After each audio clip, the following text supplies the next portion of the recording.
तभी हम लोग को ये सब सम सॉल्व करने के लिए कंप्यूटेशन ऑफ टोटल इनकम के लिए सबसे पहले हम लोग को पढ़ना पड़ेगा deduction from gross total income. मतलब हम लोग को डिडक्शन कौन कौन से ग्रॉस टोटल इनकम में से डिडक्शन कौन कौन से होगा, तो उस चैप्टर का हम लोग देखते हैं यहाँ पे बच्चा कि कौन कौन से डिडक्शन होंगे।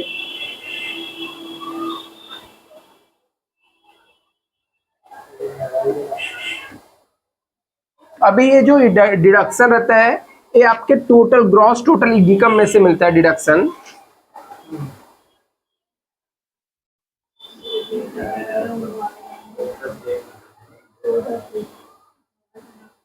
ये सब लोग यहाँ पे देखेंगे बच्चा चैप्टर है, ये चैप्टर बहुत ही सिंपल है, मतलब टैक्स बहुत ही सिंपल है और टैक्स में भी सबसे डिफिकल्ट पार्ट होता है तो कंप्यूटेशन ऑफ टोटल इनकम है। ठीक है, कौन सा पार्ट सबसे डिफिकल्ट है? Computation of total income. मतलब होता है कि कोई भी पर्सन टोटल इनकम कितना टैक्सेबल इनकम कमाया है। अभी इसमें सबसे पहले हम लोग निकालते हैं ग्रॉस टोटल इनकम मिलता है। क्या मिलता है? Gross total income. कैसे आता है? हम लोग ऐड करते हैं। फॉर एग्जांपल एक एग्जांपल आप लोग को दे रहा हूं, इनकम फ्रॉम सैलरी हो गया और इनकम फ्रॉम अदर सोर्स हो गया।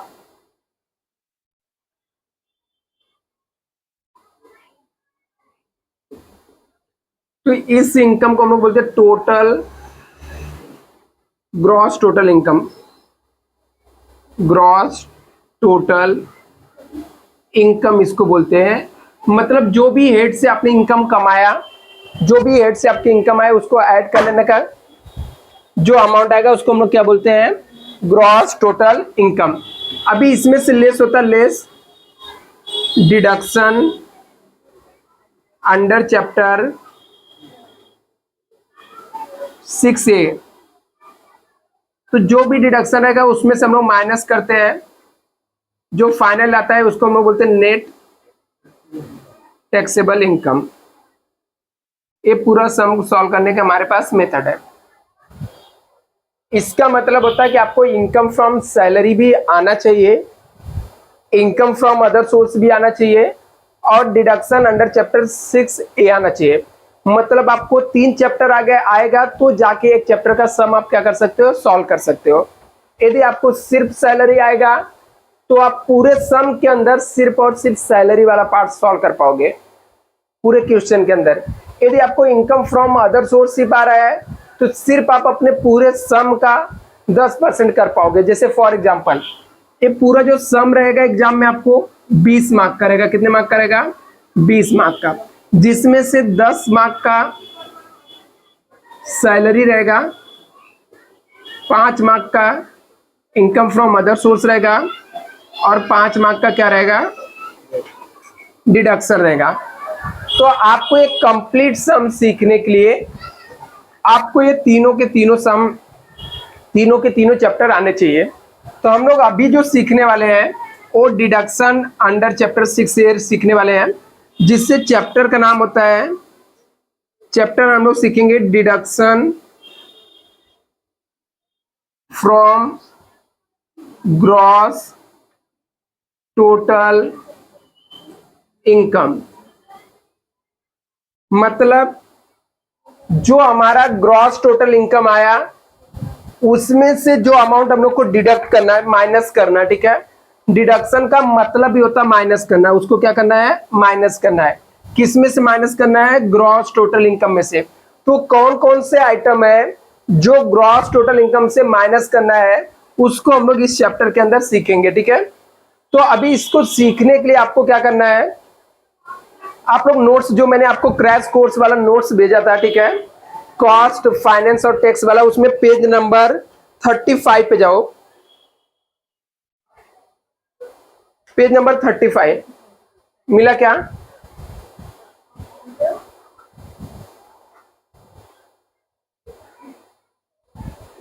क्रैश कोर्स का जो नोट्स है उसमें अच्छा पेज नंबर 35।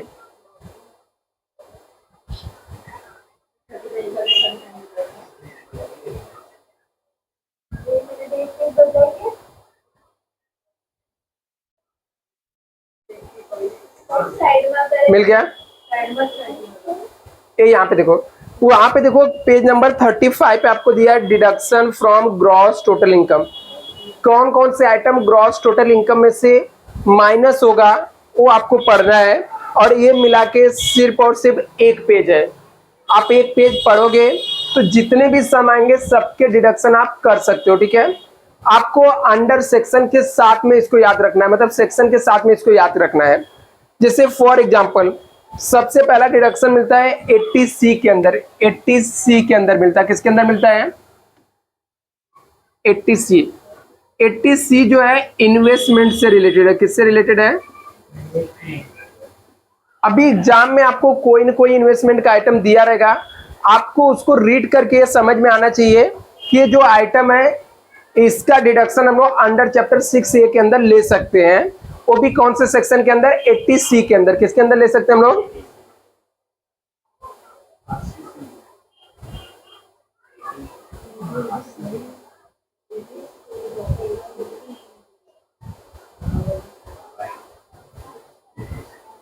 अभी देखो 80C के अंदर अभी हमारे पास लेटेस्ट बुक तो नहीं है, ठीक है।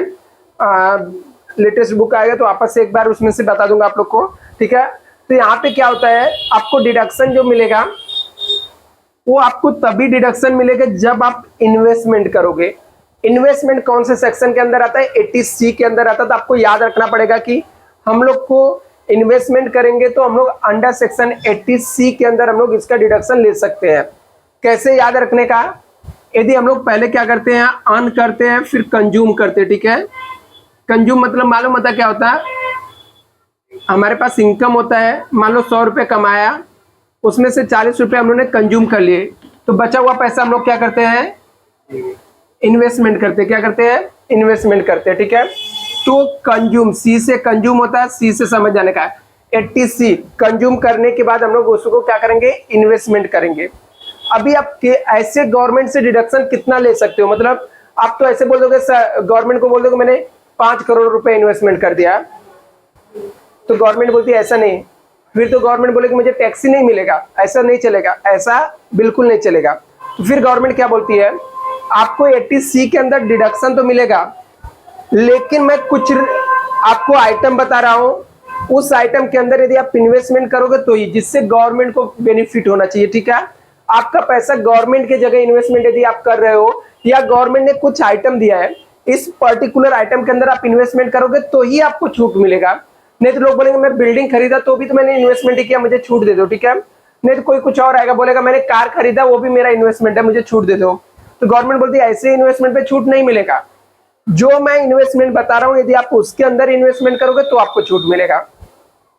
किसके अंदर मिलेगा? 80C के अंदर। कितना इन्वेस्टमेंट मिलेगा?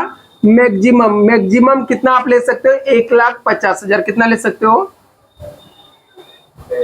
ज्यादा से ज्यादा 1,50,000 का आपको मिलेगा। आपको गवर्नमेंट ने, मान लो गवर्नमेंट ने 10 आइटम बताया कि आप इसके अंदर इन्वेस्टमेंट करो, तो उसके अंदर आप जाके 25 लाख 30 लाख इन्वेस्टमेंट नहीं कर सकते हो। यदि आपने 25-30 लाख इन्वेस्टमेंट किया तो गवर्नमेंट मना नहीं करेगी, सिर्फ क्या बोलेगी, आपने 30 लाख रुपए इन्वेस्टमेंट किया ना, मैं आपको छूट सिर्फ कितना देने वाली हूँ? 1.5, मतलब 1.5 लाख रुपए का आपको छूट देने वाले हो।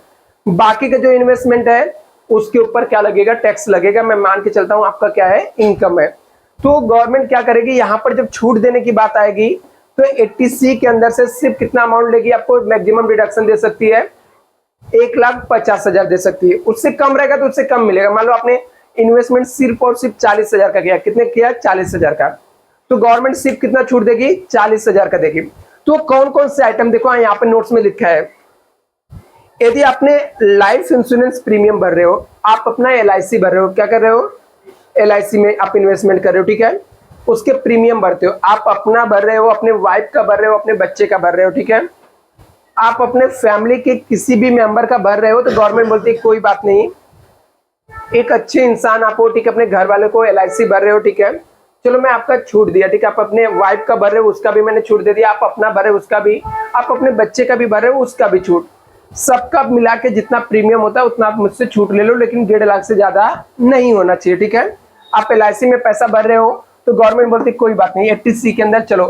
आप इससे क्या होगा, लोग क्या होंगे, मोटिवेट होंगे और LIC में अपना लाइफ इंश्योरेंस में क्या करेंगे, अकाउंट ओपन करेंगे, LIC ओपन करेंगे और उसके अंदर प्रीमियम भरेंगे। गवर्नमेंट को उससे क्या होगा, फंड आएगा, ठीक है, क्योंकि LIC किसका है, गवर्नमेंट का। तो यदि आप LIC भर रहे हो तो गवर्नमेंट को पैसा आता है और गवर्नमेंट बोलती है अच्छी बात है, आप गवर्नमेंट के काम में हेल्प कर रहे हो, इन्वेस्टमेंट कर रहे हो। चलो मैंने आपको 80C के ऊपर छूट दिया, 1.5 लाख के ऊपर मुझे टैक्स बिल्कुल मत देना, ठीक है, नहीं तो आपका वो टैक्स ही 5%, 10%, 15% जो टैक्स है उतना टैक्स आपका चला जाएगा गवर्नमेंट के पास। तो गवर्नमेंट बोलती है आप टैक्स मत देना, ठीक है। यदि आप LIC भर रहे हो तो भी आपको नहीं देना पड़ेगा। डिफर्ड एन्युटी प्लान आपने लिया, उसके अंदर भी आपको टैक्स नहीं देना पड़ता है। डिफर्ड एन्युटी बाय गवर्नमेंट की तरफ से कोई प्लान है, उसमें आपने इन्वेस्टमेंट किया तो भी नहीं देना पड़ेगा। कंट्रीब्यूशन टू स्टैट्यूटरी PF, यदि आप किसी कंपनी में जॉब कर रहे हो, आपका पैसा कट के PF में जा रहा है तो गवर्नमेंट उसके ऊपर टैक्स नहीं लेती, बोलती कोई बात नहीं, वो आपका ही पैसा कट के गया ना, तो छूट है, ठीक है, आप 80C में ले लो डिडक्शन, वो आपका इनकम है लेकिन वो PF में जा रहा है ना, क्योंकि PF भी किसका है, गवर्नमेंट का ही है, PF भी किसका है, गवर्नमेंट का ही है, तो गवर्नमेंट बोलती छूट है। लेकिन सब मिला के 1.5 लाख से ज्यादा नहीं होना, जितना भी आइटम हम लोग पढ़ेंगे सब मिला के 1,50,000 से ज्यादा नहीं होना चाहिए। और इसमें से एग्जाम में मैक्सिमम इसमें से 3 ही 4 बार आता है कि LIC आता है, दूसरा PF आता है और हाउस लोन रिपेमेंट का आता है, यही 2-3 सी बात है, बाकी आता नहीं। फिर भी हम लोग एक बार नॉलेज के लिए सब पढ़ लेते हैं, ठीक है। कंट्रीब्यूशन टू स्टैट्यूटरी PF हो गया, कंट्रीब्यूशन टू PPF हो गया, कंट्रीब्यूशन टू रिकॉग्नाइज PF हो गया, ये सब PF के नाम है, ठीक है। किसी में भी आपका पैसा कटता रहेगा, आपका पैसा इन्वेस्टमेंट होता रहेगा तो आप 80C के अंदर क्लेम कर सकते हो डिडक्शन का। PO कम्युलेटिव टाइम डिपॉजिट, ठीक है, post office cumulative time deposit में यदि आपने गवर्नमेंट के पास पैसा डिपॉजिट करते हो, ठीक है, तो गवर्नमेंट उसमें भी आपको छूट देती है। आपने नेशनल सेविंग स्कीम का सर्टिफिकेट खरीदा है या नेशनल सेविंग सर्टिफिकेट खरीदा है 6, 7, 8 जो भी है, ठीक है, या नेशनल सेविंग सर्टिफिकेट 8 खरीदा आपने, या यूनिट लिंकेड इंश्योरेंस प्लान आपने लिया, ये सब गवर्नमेंट के पॉलिसी है, ठीक है।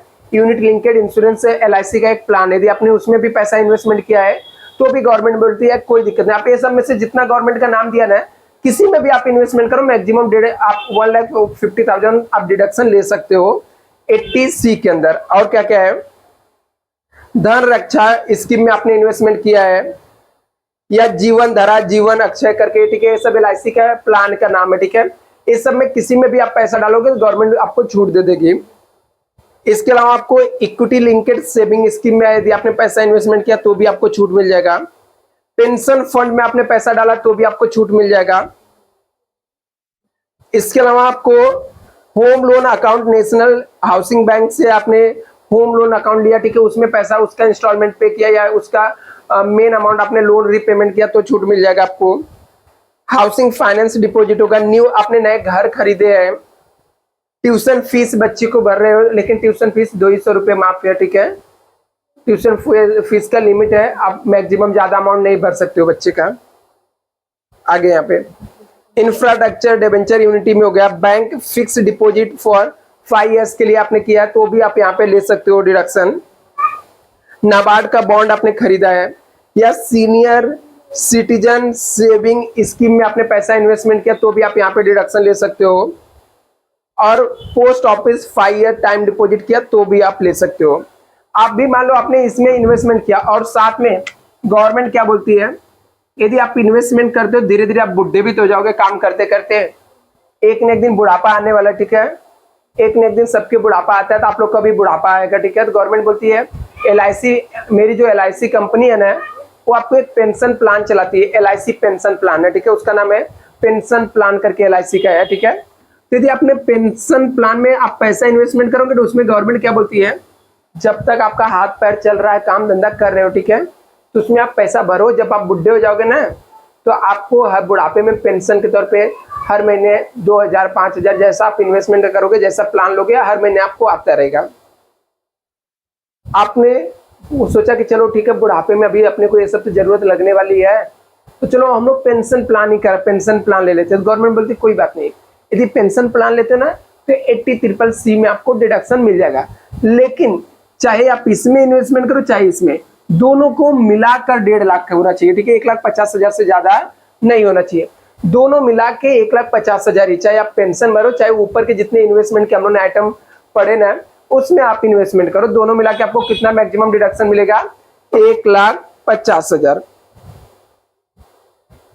इसके बाद होता है, आजकल देखते हैं आप लोग देख ही रहे हो, ठीक है, जैसे कर्तव्य बीमार हो गई है, ठीक है, ऐसे कोई भी बीमार हो सकता है, ठीक है, तो ऐसे बहुत सारे लोग बीमार हो जाते हैं, ठीक है, तो बीमार होने के बाद बहुत सारे खर्चे आते हैं, हॉस्पिटल के इतने महंगे खर्चे होते हैं कि लोग बेयर नहीं कर पाते हैं। तो ऐसे बहुत सारी कंपनी क्या करती है, मेडिक्लेम देती है। क्या देती है? मेडिक्लेम, ठीक है। तो यदि आप मेडिकल इंश्योरेंस लेते हो, ठीक है, मेडिकल इंश्योरेंस क्या होता है वो भी मैं आपको बता देता हूं। आप मेडिकल इंश्योरेंस यदि करवाते हो, ठीक है, आप क्या करते हो, मेडिकल इंश्योरेंस कराते हो, ठीक है, क्योंकि आपको लगता है कि क्या होगा, ठीक है, फ्यूचर में कभी बीमार हो गए तो 2-3 लाख रुपए तो ऐसे हॉस्पिटल में चले जाता है। तो आप लोगों ने कंपनी में क्या किया, मेडिकल इंश्योरेंस ले लिया, ठीक है, 10,000 15,000 का आता है, ठीक है, आप ले लोगे तो 4-5 लाख का इलाज आपका क्या होता है, फ्री होता है, ठीक है, कि हॉस्पिटल में आप प्राइवेट हॉस्पिटल में कराओगे, कंपनी पे करेगी 10-15, लेकिन आप बीमार नहीं हुए तो पैसा डूब जाता है। मतलब 1 साल का ऐसा रहता है, 1 साल के लिए आप 15,000 भर दिए, बीमार हुए तो पैसा वसूल हो गया, नहीं बीमार हुए तो 15,000 क्या हो जाएगा, डूब जाएगा, ठीक है। तो ऐसे लोग क्या करते हैं ना, इंश्योरेंस कराते। गवर्नमेंट बोलती है आजकल तो जरूरी हो गया, ठीक है, बीमार हो रहे हो, ठीक है, तो मेडिक्लेम तो जरूरी चीज हो गया, ठीक है। आजकल दवाई के लिए लोगों के पास कहाँ पैसा है, तो मेडिक्लेम करा रहे हो, अच्छी बात है ना, गवर्नमेंट के ऊपर बर्डन कम आएगा।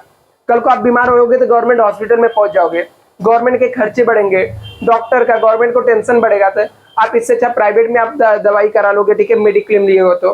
गवर्नमेंट बोलती है अच्छी बात है, गलत नहीं है, ठीक है। तो आप मेडिक्लेम लोगे तो 80D के अंदर आप डिडक्शन ले सकते हो, ठीक है। अभी इसको याद कैसे रखने का, 80D से आपको पता है दवा होता है, ठीक है, दवा होता है, दवा जो हम लोग दवा दारू बोलते हैं, ठीक है, तो यहाँ पे दवा, ठीक है, सिर्फ मेडिकल वाला दवा की बात हो रही है, ठीक है। तो यदि आपने याद रखने का, दवाई की बात आई, दवा की बात आई, तो दवा की बात आई तो किसमें आ जाएगा, 80D। 80D मतलब मेडिकल इंश्योरेंस आपने कराया है, ठीक है।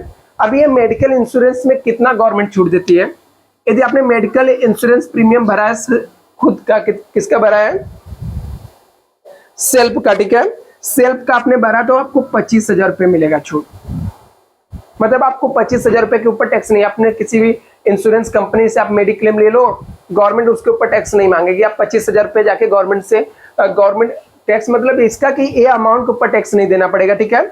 आपका जैसे मान लो यहाँ पे टोटल इनकम 5 लाख आ रहा था, तो गवर्नमेंट बोलती है चलो 1.5 लाख ये माइनस कर लो, आपने इन्वेस्टमेंट कर दिया, 25,000 ये भी माइनस कर लो, ठीक है, 25,000 ने आपने मेडिक्लेम लिया है ना, वो भी माइनस कर लो। अभी ये मेडिक्लेम में कौन कौन कवर होता है, खुद का कराओ या अपने बीवी बच्चे का कराओ, ठीक है, वाइफ करेगा, यदि कोई वाइफ है मतलब स्पाउस है तो स्पाउस इसमें वर्ड यूज किया जाता है, ठीक है। इसका मतलब होता है यदि कोई, हाँ, वाइफ है अपने हस्बैंड का कराई, ठीक है, तो भी छूटा है, हस्बैंड है अपने वाइफ का कराया तो भी इसमें 25,000 तक मिल जाएगा। अपने बच्चे का कराया तो भी चलेगा, ठीक है। बीबी बच्चे का सबका कितना है, 25,000, खुद का बीबी का बच्चे का मिला के कितना है, 25,000 है, किसमें, 80D के अंदर।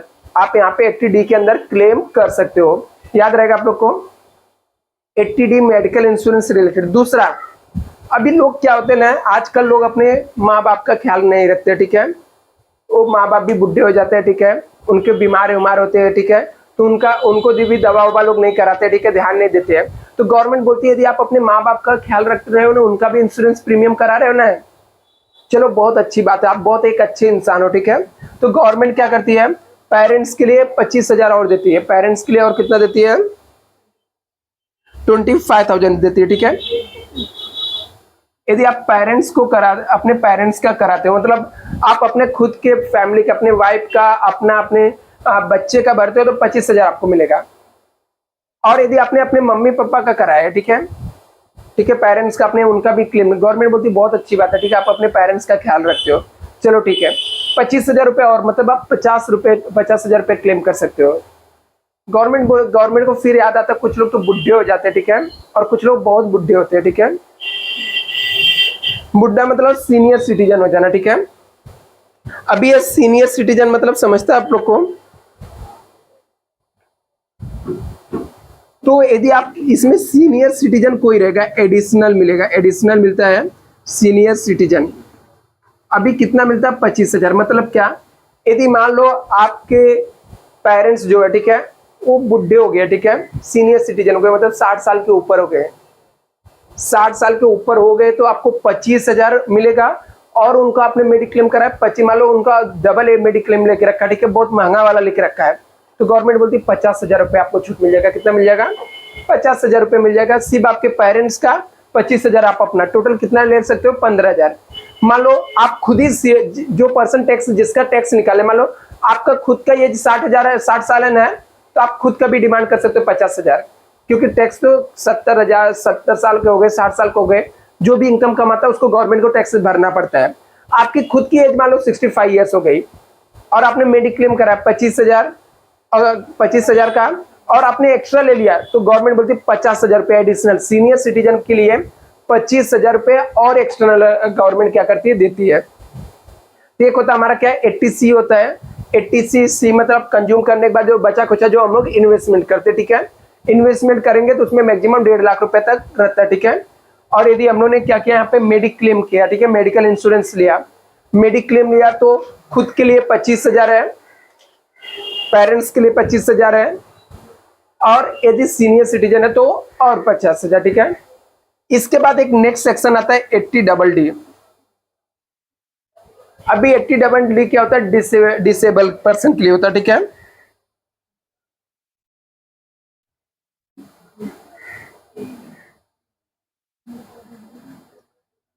मेंटेनेंस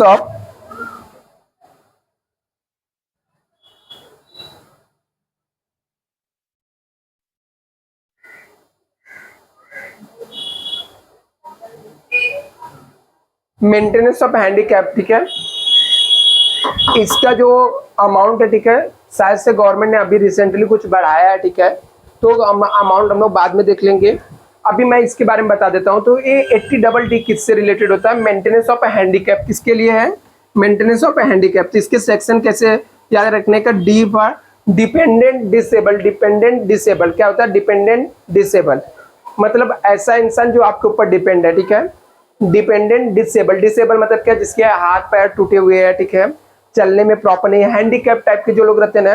यदि आप किसी हैंडीकैप इंसान का मेंटेनेंस कर रहे हो, ठीक है, आपके घर में कोई हैंडीकैप इंसान को मेंटेन कर रहे हो, तो गवर्नमेंट क्या बोलती है, बहुत अच्छा काम कर रहे हो, ठीक है। आजकल लोग अच्छा यहाँ पर गवर्नमेंट बोलती है आजकल लोग कौन हैंडीकैप को देखता है, ठीक है, कौन देखभाल करता है, कोई नहीं करता है। तो तुम लोग आप लोग यदि हैंडीकैप का देखभाल कर रहे हो ना, तो गवर्नमेंट बोलती है चलो 80DD के अंदर आप डिडक्शन ले लो। लेकिन गवर्नमेंट ने इसमें कुछ क्राइटेरिया रखी है। बोलते जो हैंडीकैप रहेगा ना, यदि वो हैंडीकैप 40% से कम रहेगा, कितना रहेगा, लेस रहेगा, तो कुछ भी उसको नहीं मिलेगा, ठीक है, कुछ भी उसको डिडक्शन नहीं मिलेगा। यदि 40% से कम हैंडीकैप रहेगा, अभी आप लोग बोलोगे सर 40% कैसे पता चलेगा हैंडीकैप है, ठीक है। तो जो हैंडीकैप पर्सन रहेगा ना, वो जब गवर्नमेंट के पास आप गवर्नमेंट ऑफिस में जाता है ना, बीएमसी ऑफिस या गवर्नमेंट ऑफिस होता है, जैसे बांद्रा में कोई है, ठीक है, हॉस्पिटल है, तो वहां पे वो लोग मेजर करते हैं कि ये पर्सन को कितना % डिसेबल माना जाए, ठीक है। मतलब यदि मान लो आपका एक हाथ टूटा हुआ, ठीक है, और आप कुछ काम वाम नहीं कर पा रहे उस हाथ से, तो कितने % में, उससे आपका कितना % लॉस हो रहा है, उससे कितना आपका नुकसान हो रहा है, तो परसेंटेज अकाउंट करके वो लोग सर्टिफिकेट देते हैं। तो जो हैंडीकैप है पर्सन, यदि वो लेस है मतलब कम है, 40% से कम है ना, तो कुछ भी गवर्नमेंट छूट नहीं देती, बोलती वो तो कमा खा लेगा, आप फोकट का उसका मेंटेनेंस कर रहे हो, ठीक है। यदि वो हैंडीकैप जो है ना 40% से लेकर 80% के बीच में रहेगा, तो गवर्नमेंट बोलती है 75,000 रुपीज आपको 1 साल का छूट मिलेगा, टैक्स मत देना।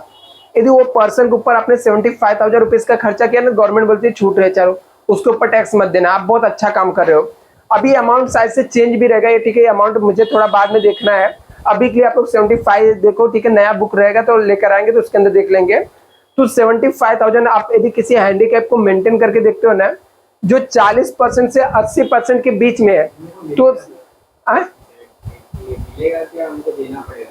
देना नहीं मतलब आपने खर्चा किया उसके ऊपर। जैसे मान लो आपके घर पे कोई हैंडीकैप है, उसके ऊपर आपने खर्चा किया 1 साल में 50, 60, 70 हजार खर्चा, तो आप गवर्नमेंट को बता दो मैंने 75,000 रुपए इनको देखभाल में, तो गवर्नमेंट बोलती है ठीक है 75,000 देखभाल में खर्चा किया ना, नहीं टैक्स मत देना, तो इसके ऊपर गवर्नमेंट डिडक्शन देगी, छूट देगी, मतलब बोलेगी ये अमाउंट पे टैक्स मत देना। तो लोग क्या करते हैं यहाँ पर टैक्स बचाने में यूज करते हैं। मान लो जैसे आपका 5 लाख रुपए इनकम हो रहा था या 6 लाख हो रहा था, तो गवर्नमेंट को अभी रूल के हिसाब से आपको टैक्स देना चाहिए 5 लाख, एक एग्जांपल 5 लाख तक माफ है, लेकिन 6 लाख हो गया तो आपको टैक्स भरना पड़ेगा। तो लोग क्या करेंगे, ये अपना उसमें डिडक्शन दिखा देंगे, इसका दिखा देंगे, इसका, तो 5 लाख के नीचे आ जाएगा। फिर गवर्नमेंट को बोलेंगे जाने दो, अच्छा टैक्स मत दो क्योंकि आपको तो छूट मिल गया ना। तो इस तरीके से अपना टैक्स कम करने के लिए या टैक्स न भरना पड़े उसके लिए एक डिडक्शन यूज किया जाता है, ठीक है। लोग इसको बोलते हैं टैक्स प्लानिंग। आप सीए के पास जाओगे तो सीए आपको यही बताएगा कि बोलोगे कि मेरा इनकम तो इस साल में 7 लाख हो गया, तो गवर्नमेंट बोलती है कि चलो 5% आपको टैक्स देना पड़ेगा 5 लाख के ऊपर का जो इनकम है। 2 लाख के ऊपर 5% या 10% जो भी गवर्नमेंट करेगा टैक्स देना। मान लो एक एग्जाम्पल से 5% भी पकड़ते हैं तो आपका 10,000 रुपये ऐसे गवर्नमेंट ले लेगी तो टैक्स के तौर पे। तो अब सीए के पास जाओगे तो सीए बोलेगा चलो ठीक है, तू एक काम करना, मुझे 2,000 रुपये दे देना, मैं तुझे बताता हूँ क्या करना है। तू एक काम कर, एलआईसी में पैसा डाल दे, यहाँ पे डाल दे, वो तेरा 2 लाख रुपए कम हो जाएगा तो तेरा 5 लाख के अंदर आ जाएगा, तुझे कुछ भी टैक्स नहीं भरना पड़ेगा और तेरा टैक्स बच जाएगा, ठीक है। तो उसको टैक्स प्लानिंग, और सीए उसका पैसा लेगा क्योंकि सीए के पास ये सब याद रहता है, उसको पता होता है कि कौन कौन से कहाँ पे छूट ले सकते हैं, कहाँ से पैसा बचा सकते हैं हम लोग।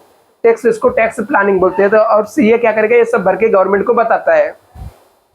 अभी मान लो आपने किसी को मेंटेन कर रहे हो 80% के ऊपर, 80% के एबो है, मतलब वो मैक्सिमम हैंडीकैप हो, ज्यादा कुछ कर नहीं पाता है, तो ऐसे पर्सन को मेंटेन करने के लिए 1,25,000 गवर्नमेंट छूट देती है।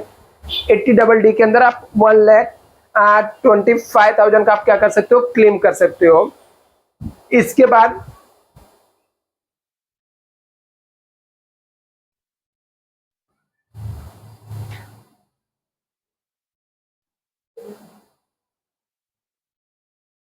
ये सब याद कर लेना बच्चा, बहुत इंपॉर्टेंट है। हर एक सम के अंदर ये आएगा ही आएगा।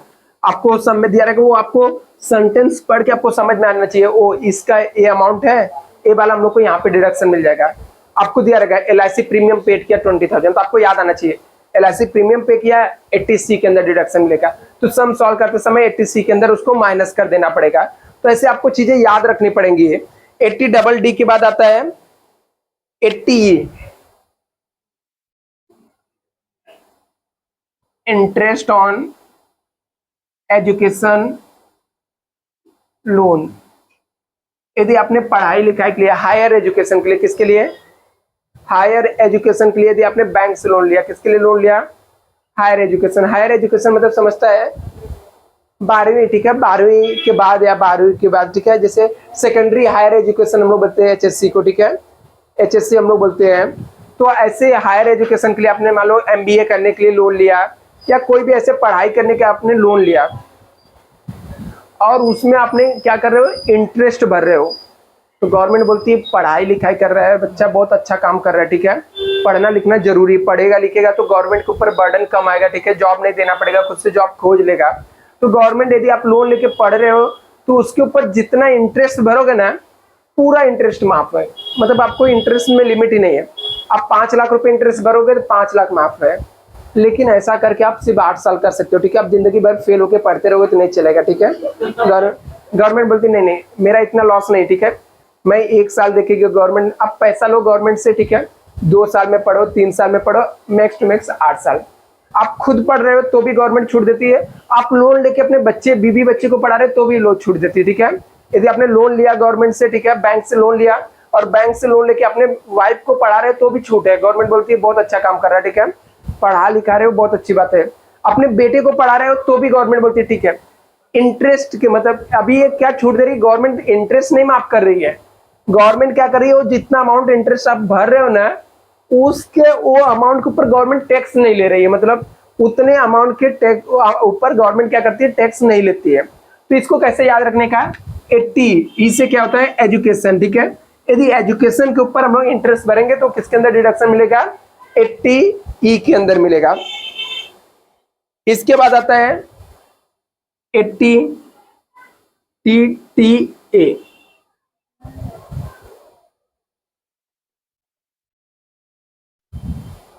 अभी देखो 80TTA क्या होता है, इंटरेस्ट ऑन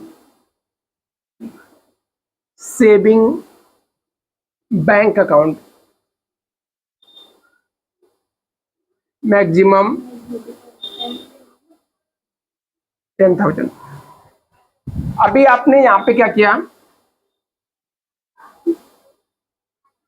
थोड़ा थोड़ा जो अमाउंट बचेगा, ठीक है, उसको सेविंग करने का, ठीक है, थोड़ा थोड़ा अमाउंट को क्या करने का, सेविंग करने का। हम लोग कमाते हैं जो पैसा आता है उसमें से थोड़ा थोड़ा अमाउंट को हम लोग क्या करते हैं, सेव करते हैं, मतलब बैंक में रखते हैं, ठीक है, सेविंग करते हैं। तो TTA का मतलब वही होता है थोड़ा थोड़ा अमाउंट सेव करने का, ठीक है। यदि हम लोग थोड़ा थोड़ा अमाउंट को सेव करेंगे तो सेविंग करेंगे तो बैंक में रखेंगे, बैंक हम लोग को क्या देती है, इंटरेस्ट देती है। तो गवर्नमेंट क्या बोलती है, यदि 10,000 रुपए तक का इंटरेस्ट मिला ना तो उसके ऊपर टैक्स नहीं लेती गवर्नमेंट। छोटे मोटे लोग का पैसा रहता है, कोई बैंक में रहता है, ठीक है, तो बैंक जैसे मान लो आपने बैंक में 10 लाख रुपए या सॉरी 10 लाख ज्यादा हो गया, 2 लाख रुपए इन्वेस्टमेंट रखा है सेविंग बैंक में, 2 लाख रुपए आपने रखा है और उसके ऊपर गवर्नमेंट क्या करती, बैंक हर साल का 5% इंटरेस्ट देती है। 10,000 आपको इंटरेस्ट आ गया तो उसके ऊपर टैक्स देने की जरूरत नहीं है। लेकिन यदि 10,000 से ज्यादा आएगा तो वो अमाउंट के ऊपर देना पड़ेगा, जितना 10,000 से ज्यादा रहेगा। मतलब छूट आपको 10,000 ही मिलेगा। मान लो आपने 15,000 कमाया सेविंग बैंक में, तो आपको 10,000 के ऊपर क्या मिल जाएगा, छूट मिल जाएगा। उसके ऊपर के अमाउंट के ऊपर आपको क्या मिल जाएगा, टैक्स आपको देना पड़ेगा। तो इसको याद रखने का 80TTA, interest on saving bank accounts, ठीक है। इसके बाद आता है 80TTB, थोड़ा थोड़ा बुढ़ा होना, ठीक है।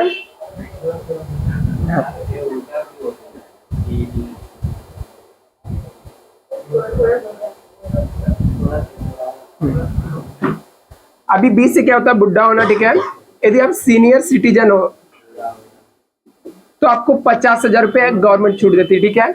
आप बुढ़े हो गए हो ना तो गवर्नमेंट बोलती है ठीक है अभी तो बुढ़ा हो गया, ठीक है, सीनियर सिटीजन हो गया है, तो उसके खुद के दवाई में, ठीक है, ट्रीटमेंट में और भी छोटे मोटे चीजों में खर्चा होगा, ठीक है। यदि आप एक सीनियर सिटीजन हो तो गवर्नमेंट को जाके बता सकते हो देखो मैं थोड़ा थोड़ा बुढ़ा हो गया हूँ, ठीक है, TTA के अंदर मुझे डिडक्शन दे दो, TTB के अंदर थोड़ा थोड़ा, TT मतलब ऐसे याद रखना थोड़ा थोड़ा बुढ़ा, ठीक है। थोड़ा थोड़ा बुढ़ा मतलब किसके लिए, बुढ़ा किसको बोलते हैं, जो सीनियर सिटीजन होता है। तो यदि कोई सीनियर सिटीजन है, ठीक है, बुढ़ा हो गया तो उसको बोलने का, ठीक है, सीनियर सिटीजन है तो गवर्नमेंट बोलते चल तो 50,000 के ऊपर मुझे टैक्स मत देना, ठीक है। 50,000 रुपए डिडक्शन है सिर्फ और सिर्फ किसको, सीनियर सिटीजन को है, 50,000 के ऊपर डिडक्शन है। इसके बाद आता है 80U, सेल्फ हैंडीकैप।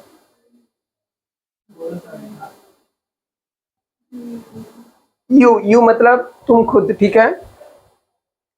यू मतलब कौन, जो असेसी है, जिसका टैक्स है, ठीक है, जिसका गवर्नमेंट टैक्स। मान लो कुछ लोग हैंडीकैप लोग रहते हैं ना, वो लोग भी 10 लाख 5 लाख कमाते, ठीक है, तो उनको भी टैक्स देना पड़ेगा। तो गवर्नमेंट बोलती है आप खुद हैंडीकैप हो क्या, यदि खुद हैंडीकैप हो ना, जो असेसी है, जिसका गवर्नमेंट इनकम के ऊपर जिसके टैक्स लेने जा रही है, यदि वो पर्सन खुद सेल्फ हैंडीकैप है तो यदि 40% से लेस रहेगा तो गवर्नमेंट कुछ भी छूट नहीं देती है। 40% से लेकर 80% के बीच में रहेगा तो गवर्नमेंट बोलती है कितना छूट रहेगा, 75,000 रहेगा। यदि 80% के ऊपर रहेगा 1,25,000 रुपये मिलेगा। तो आपके सिलेबस के अंदर इतना ही सेक्शन है। 80C कंजप्शन के बाद हम लोग इन्वेस्टमेंट करते हैं। यदि हम लोग ने इन्वेस्टमेंट का जो लिस्ट दिया है नोट्स में, ठीक है, वो एक बार पढ़ लेना। यदि उसके अंदर इन्वेस्टमेंट किया किसी के अंदर तो 80C के अंदर हम लोग को डिडक्शन मिलता है। यदि आप पेंशन प्लान के अंदर इन्वेस्टमेंट कर रहे हो तो आपको 80CCC के अंदर मिलेगा, ठीक है। दोनों मिला के मैक्सिमम 1,50,000 हो सकता है, या सिर्फ आप 80C के अंदर इन्वेस्टमेंट करोगे तो भी 1.5 लाख है, या सिर्फ 80CCC के अंदर इन्वेस्टमेंट करोगे तो भी 1.5 लाख। दोनों को मिला के भी कितना रहेगा, सिर्फ और सिर्फ 1.5 लाख ही रहेगा, ठीक है। मतलब ये सब में 1.5 लाख से ज्यादा आपका ये छूट नहीं मिलेगा। इसके बाद आता है हम लोग का 80D। डी क्या होता है, मैंने बोला देखिए दवाई के लिए, ठीक है, दवा के लिए, सब के लिए मेडिक्लेम लेना, ठीक है। यदि आप मेडिक्लेम लेते हो, खुद के लिए मेडिक्लेम लेते हो, तो खुद के लिए मेडिक्लेम है तो उसके ऊपर कितना डिडक्शन आपको है, 25,000, ठीक है। अपने वाइफ फैमिली सबको मिला के 25,000 है, ठीक है। सबको अलग अलग नहीं ले सकते कि वाइफ के लिए 25,000 अलग से, खुद के लिए 25,000 अलग से, ऐसा नहीं। वाइफ, चाइल्ड, ठीक है, और अपना खुद का, तीनों का मिला के सिर्फ कितना माफ रहेगा आपको, 25,000।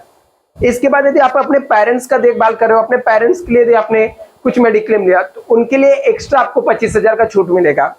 और दोनों में से चाहे आपके पेरेंट्स कोई सीनियर सिटीजन रहेगा तो गवर्नमेंट बोलती है 25,000 और एडिशनल ले लो, ठीक है। तो हाँ, अलग से एक्स्ट्रा छूट मिल देती गवर्नमेंट। 80D क्या होता है, मेंटेनेंस ऑफ हैंडीकैप, ठीक है, डिपेंडेंट डिसेबल, कोई आपके ऊपर डिपेंड करता है, जो आपके ऊपर निर्भर करता है, ठीक है। ऐसा कोई पर्सन आपके घर में है जो जिसका देखभाल आप ही कर रहे हो, ठीक है, आप ही की रिस्पॉन्सिबिलिटी है देखभाल, उसके खर्चे उठाने। ऐसे पर्सन का आप यदि किसी हैंडीकैप पर्सन को देखभाल कर रहे हो तो गवर्नमेंट बोलती है 40 से 80% के बीच में रहेगा तो 75,000 रुपीज का छूट देता हूँ, आप लोग उसके ऊपर टैक्स मत भरना। यदि 80% के ऊपर रहेगा, ठीक है, 80% के यदि ऊपर रहेगा तो 1,25,000 है। 80 आपने इंटरेस्ट लिया, ठीक है, एजुकेशन लोन लिया है, उसके ऊपर आपको इंटरेस्ट भरना पड़ रहा है, ठीक है। आपने क्या किया है, एजुकेशन लोन लिया, ठीक है, उसके ऊपर यदि आपको इंटरेस्ट भरना पड़ रहा है, इंटरेस्ट ऑन लोन है तो कितना भी अमाउंट आप इंटरेस्ट भरो, चाहे खुद का लोन, खुद के पढ़ने के लिए लोन लो, या खुद के वाइफ के लिए लो, या खुद के बच्चे के लिए लोन लो। यदि स्टडी का हायर एजुकेशन का लोन है तो उसके ऊपर जितना भी इंटरेस्ट रहेगा 80E के अंदर डिडक्शन मिल जाएगा। किसके अंदर मिल जाएगा? 80A के लिए जितना भी भरोगे पूरा अमाउंट आपको छूट मिल जाएगा। 80TT है, ठीक है, थोड़ा थोड़ा अकाउंट में सेविंग करना, ठीक है, थोड़ा थोड़ा अमाउंट अकाउंट में रखने का। तो क्या होता है अकाउंट, मतलब सेविंग बैंक अकाउंट, ठीक है, सेविंग बैंक अकाउंट में यदि आपने पैसा रखा है उसके ऊपर इंटरेस्ट मिल रहा है, तो इंटरेस्ट मिला तो मैक्सिमम कितना आपको मिल जाएगा? 10,000 मिल जाएगा। और थोड़ा थोड़ा बुढ़ा यदि आपने सीनियर सिटीजन हो तो आपको कितना मिल जाएगा? 50,000। यदि आप खुद असेसी खुद हैंडीकैप है तो 40 से 80% के बीच में रहेगा तो 75,000, और 80% एबो रहेगा तो 1,25,000। अभी ये जो डिडक्शन वाला चैप्टर इस सिलेबस में सिर्फ इतना, मतलब ये चैप्टर खत्म है। अभी ये चैप्टर हम लोग सैलरी के साथ कंबाइन करके सम सॉल्व करेंगे। ये सेम चीज हम लोग का इनकम फ्रॉम हाउस प्रॉपर्टी में यूज होगा, सेम चीज बिजनेस एंड प्रोफेशन, मतलब ये कंबाइन आता है हर एक के साथ में। बट इतना आपको याद रखना चाहिए, इसमें से दो आपको दे देगा, या इन्वेस्टमेंट का एक आइटम दे देगा, या सीनियर सिटीजन वाला एक आइटम दे देगा उसके अंदर, या फिर आपको मेडिकल इंश्योरेंस बोल देगा कि जो बिजनेसमैन है उसने मेडिकल इंश्योरेंस निकालना है। तो आपको याद आना चाहिए कि मेडिकल इंश्योरेंस मतलब 80D के अंदर मिलेगा सम सॉल्व करते समय। तो उसका टोटल इनकम कैलकुलेट करना और उसके अंदर से 80D में क्या कर देना, माइनस कर देना है। ये आपको ऐसा दे देगा कि रोहन ने इतना सैलरी से 5 लाख रुपए कमाया, ठीक है, उसका जो भी सैलरी की इनकम कैलकुलेट करेंगे नीचे मेंशन कर देगा कि उसका जो बेटा है, सन है, ठीक है, वो कहीं पे हायर एजुकेशन की स्टडी कर रहा है, उसके लिए लोन लिया, उसके लिए 20,000 रुपए इंटरेस्ट भरा साल भर में। तो आपको याद आना चाहिए कि वो 80E के अंदर है, जो कि यहाँ पे क्या हो जाएगा? माइनस हो जाएगा, ठीक है।